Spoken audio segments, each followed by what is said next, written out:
Western लाईनच्या या टोकापासून त्या टोकापर्यंत प्रवास करून मला 1.5 महिना झालेला, पण आजच्या दिवसात नीता अंबानी मॅडमने 19,000 चिमुकल्या मुलांना IPLचे तिकीट फ्रीमध्ये दिलेले. पण आपण आपल्या दिवसाकडे लक्ष देऊ. तर आजचा आहे इव्हेंट डे आणि आम्ही पोचलो आता लोकेशनला. तर तुम्हाला सगळ्या क्लिप्स पुढे आम्ही दाखवतच राहू. या माणसा एवढा जेन्युइन माणूस मी उभ्या आयुष्यात कधी बघितला नव्हता. बॅक स्टेजला आम्हाला आमचा सागरदादा भेटायला आला. बाकी सगळ्यांची आपापली तयारी चालू होती. प्रत्येकाला सांगितलं की चला व्हिडिओ बनवतोय, प्रत्येकाने हाय करा. तर या एकट्यानेच मला हाय केला आणि मला सट्टल फाट्यावर मारलं. आजचा दिवसच माझ्यासाठी जरा कठीण होता. विचारांचा गुंता सुटत नाही, त्यात हा माझा केसांचा गुंता सुटत नव्हता. विचारांचा सुटणार नाही, पण मी केसांचा गुंता सोडवण्याचा प्रयत्न केला, पण ते काही मला शक्य झालं नाही. म्हटलं काय करूयात? तर मग मी ताईला आवाज मारला. ताईला सांगितलं की ताई मेकअप करायला चालू कर.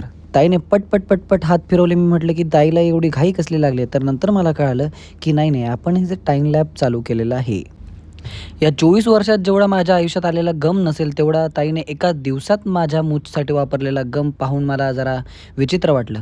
पण नंतर शेवटी ताईने खूप मेहनत घेतल्यानंतर ती मूछ एका जागी स्टेबल झाली आणि ताईने फिनिशिंग टच देऊन मला सुंदरपैकी माझ्या कॅरेक्टरमध्ये आणण्यात मला मदत केली.